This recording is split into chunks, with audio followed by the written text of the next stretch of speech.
Entre el Domingo de Ramos y el de Resurrección se celebra cada año la Semana Santa.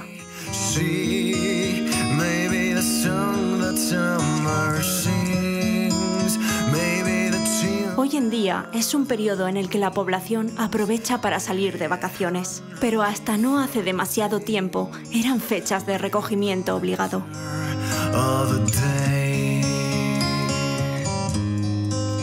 A principios del siglo XX, bueno, y hasta la transición, incluso podemos decir que hasta los años 90 del siglo XX, la Semana Santa cortaba el ritmo de la vida cotidiana en cualquier lugar, en los pueblos, en las ciudades. Yo recuerdo en mi infancia que en Semana Santa, pues para nosotros la mayor desgracia era cuando ponías la televisión y los dibujos animados esa semana no existían. No podías cantar, te ponías a cantar, calla, que es la Semana Santa. Cuando íbamos a la iglesia, en mi caso, pues a la SEO o a la Magdalena, todas las imágenes, absolutamente todas, cubiertas con trapos morados, con trapos negros, porque las imágenes también estaban de luto.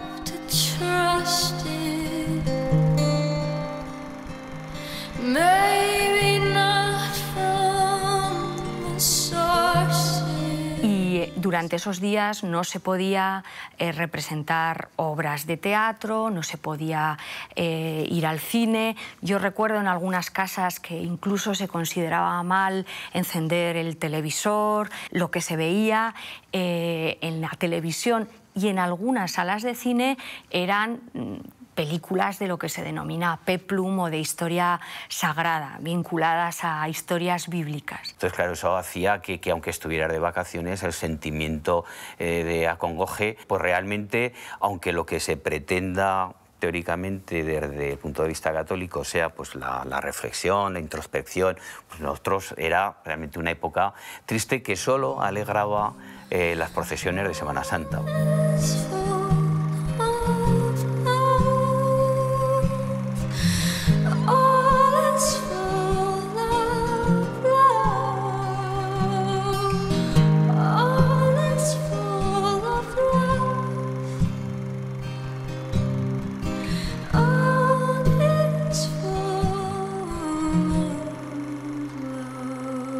Otro punto hoy en día muy importante es el de los bombos, los tambores, que sobre todo en los últimos años pues, ha tenido un crecimiento espectacular. Toda la ruta del tambor y el bombo del Bajo Aragón, de estos pueblos. El origen, pues como siempre hay muchas leyendas, hay, pues, todos los pueblos quieren ser los primeros.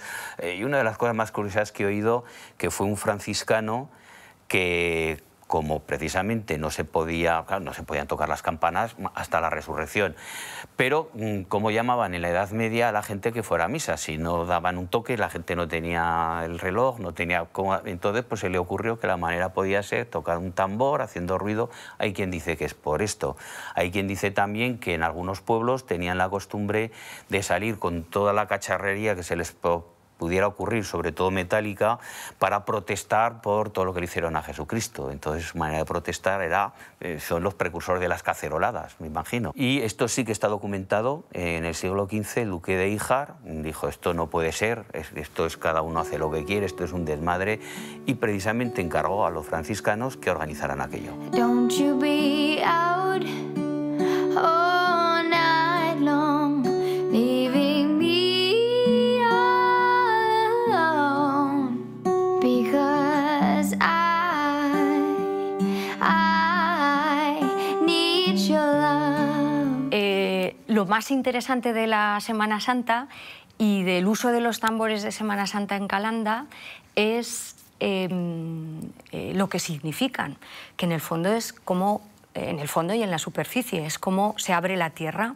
Es el momento que narra el Evangelio en el que cuando Cristo fallece se rompen las paredes del templo, se abre la tierra, hay un terremoto y se oscurece el cielo. Pues ese es el momento en el que se produce la rompida de la hora en Calanda y en otros pueblos del Bajo Aragón. Y es una costumbre que ya había comenzado en el siglo XVII, que se mantiene con bastante fuerza durante el XVIII, se pierde un poquito, y en el XIX hay un sacerdote que recupera la costumbre, y Buñuel recordaba precisamente esa esto, que había habido una recuperación justamente a principios del siglo XX del toque de los tambores. Don't you be spending every day working away because I'm waiting for you. Para Buñuel los tambores tenían una propiedad catártica, tenían una fuerza, una potencia que iba más allá del hecho religioso. Para él era muy importante ese sonido porque él en sus memorias cuenta que una de las cosas que más le gustaba de los tambores de Calanda cuando era niño era poder colocar la mano en la pared y notar cómo cuando se había roto la hora, cómo vibraban las paredes solo del repiqueteo de los tambores. I walk a lonely road, the only one that I have ever known. Don't know where it goes, but it's home to me and I walk alone.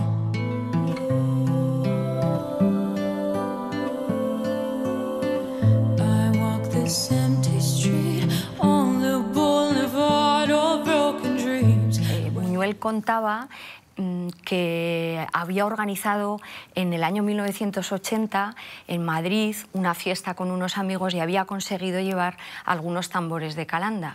Y estos amigos nunca habían escuchado los tambores, no eran tan populares como lo puedan ser ahora. Y entre ellos estaba pues Fernando Rey, Julio Alejandro, y bueno, pues habían interpretado unos toques de tambor y al parecer alguno de ellos había terminado incluso llorando, que había producido una emoción muy intensa.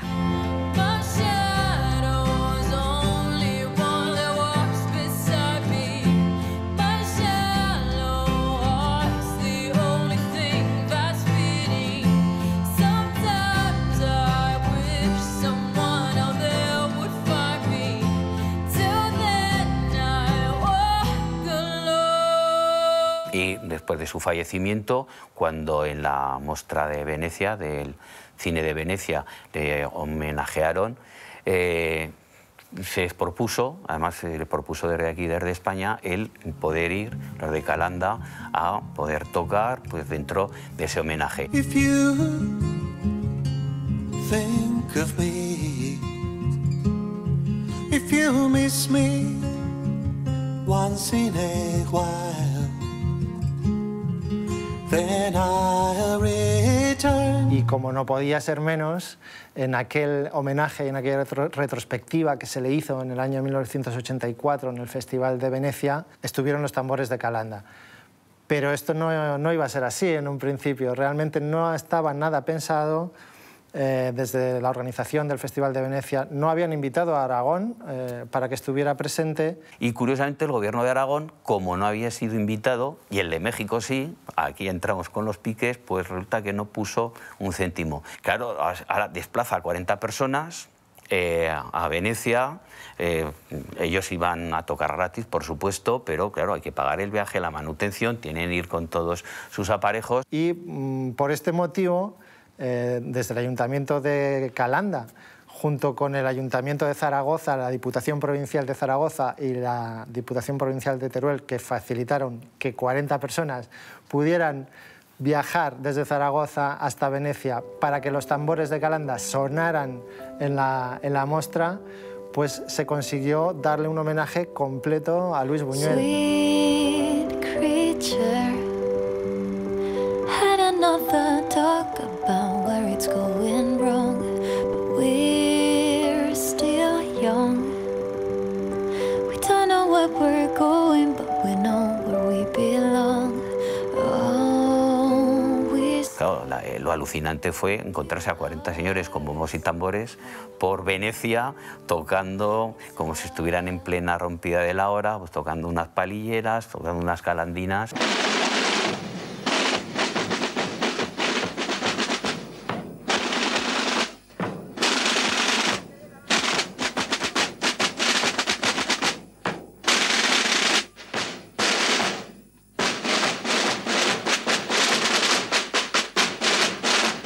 Además recordamos que en esa edición estaba presente Pilar Miró, aquello fue un espectáculo tremendo, también estaba Rafael Alberti, que quedó fascinado, la gente se quedaba paralizada.